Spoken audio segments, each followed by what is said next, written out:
August 15th, 1971. I mean, it was just meant to be another chill Sunday for Americans. But what they didn't expect is that would be the date that their money would become worthless.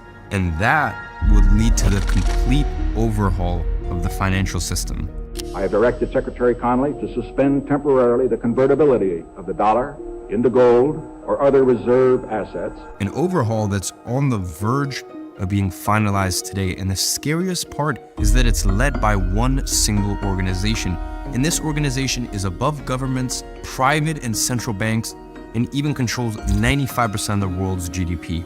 The year was 1971, perhaps the most pivotal year in recent history that you've never even heard of. Now you might be asking, what exactly happened that year? And if it's so important, why does no one really know about it? Well, those were some of my central questions that began an investigation that would lead directly back to our favorite initiative, the Great Reset. So let's have a look at what actually happened in the year of 1971. Inflation soared, real wages were crippled, productivity and compensation were uncoupled. You see, the world took quite a turn in 1971. I mean, clearly wages started to decline drastically, and things that were previously correlated completely lost correlation overnight. And that, my friend, was just the tip of the iceberg. There were far more profound structural changes happening in the background. Something carefully planned and extremely shady was set to happen that year. You see, 1971 was the year that your money officially became worthless. Now, you might say that your money still has value to this day, and you might be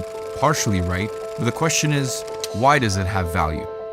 You see, simply put, it's just because you believe it does. And that's the beauty and the curse of fiat currency. It works as long as everyone believes it works. I mean, it sounds almost religious. And all of that began in 1971. You see, prior to 1971, the government had to hold a certain amount of gold for every dollar they printed. You see, the dollar was backed by gold, and you could redeem 1 ounce of gold for $35. And this ensured inflation was steady and made it so that money actually held value because you could always exchange it back for gold.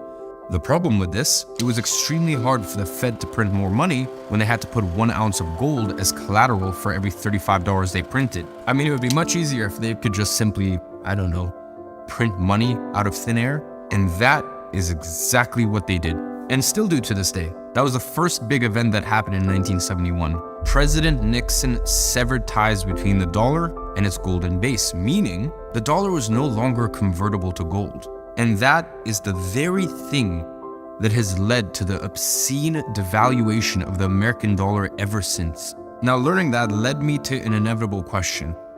Why? Why would the government tarnish their own currency's value by taking it off the gold standard? And the answer became apparent very quickly.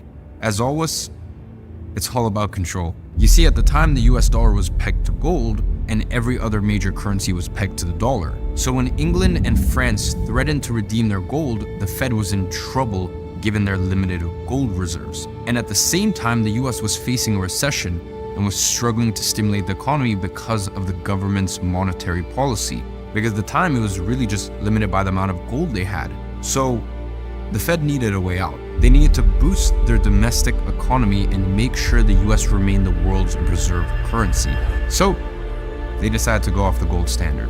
And that meant that the government could now print unlimited money whenever they pleased to stimulate the economy and still keep their status as a global reserve currency. Now, this eased the international pressure they were under and allowed the government to gain even more control because money essentially became debt that was secured by nothing except for your trust in the government. And that trust was something that they could abuse for their own gain. Now, if we think back to episode 1, we know what happens when the government racks up debt, or rather, who gets rich off of government debt. So with an unbacked currency, there was no limit on how much money the government could print, no limit on how much debt that they could take on. And the effect? Well, you see, the puppet masters now effectively had unlimited money because of the push of a button, they could just simply make more. And so they did. They expanded the money supply and continued devaluing the dollar, crippling its purchasing power. And now that the dollar could be printed on demand, the Federal Reserve was more powerful than ever before. And And the puppet masters now had complete reign over the US money supply with the right to print it on demand whenever they pleased. How much they wanted, whenever they wanted it. And that was the final move the puppet masters needed to push their Great Reset initiative. Why? Because now they had the ultimate mass control tool in their arsenal: inflation. Now you might be asking yourself, how does this all tie back to the World Economic Forum? What does this have to do with all of that? Well, funnily enough, another very important event happened to our timeline in 1971, the creation of the World Economic Forum. World Economic Forum and Kissinger. So, who's really behind the World Economic Forum? Who are the masters of the future who Klaus Schwab refers to in this video? What does it need to master the future?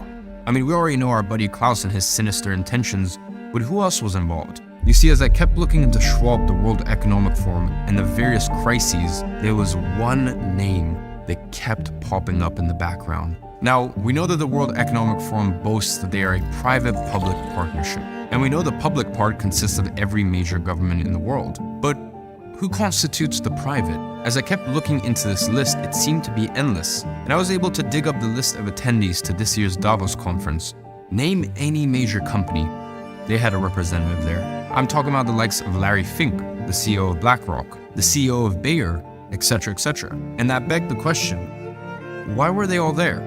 Why did they feel the need to rub shoulders with all of these politicians? You see, as I was asking myself this, I remembered a quote I uncovered during my World War II research. A quote from none other than the grandfather of fascism and a ruthless dictator. You see, Mussolini once said that fascism should more properly be called corporatism, since it's the merger of state and corporate power. You see, politics are kind of weird. We always think of the political spectrum, a continuous line with two endpoints, the left and the right, when the reality is that politics are kind of the exact opposite of this. Maybe the whole spectrum idea is just another tool used to divide people, who knows? But the reality is the political spectrum is kind of more like a circle than a straight line. So the ultra-leftists basically align with the ultra-rightists, or in nominal terms, communism and fascism aren't all too different. And the outcome for the people is largely the same: starvation, deprivation, and death. And the 20th century taught us as much. Now here's where things get interesting. The World Economic Forum kept taunting a so-called liberal agenda of global connectivity. But really it's not global at all, is it? Nor is it liberal. I mean, true liberalism is a small government that protects people's liberties, not a global government that tells you what food you can or cannot eat. That's why as I kept digging into who was actually behind the WEF, that one quote kept coming back to me. I kept seeing these huge global conglomerates and the most powerful politicians in the same room mingling and planning, and it became ever so apparent that Mussolini was right to call fascism corporatism. But one thing still didn't make sense to me. How did Klaus Schwab in the span of a few decades amass all of that power? I mean, how did he get the world's most powerful people in the same room at the same time every year, let alone get them all to agree on a global agenda? That seemed off to me. So I went back to the beginning, to the introduction of the WEF, because I knew I'd missed something. And I had, because I thought that Klaus Schwab had founded the WEF by himself, and whilst technically he had, I had missed the person who had helped him all along. A man named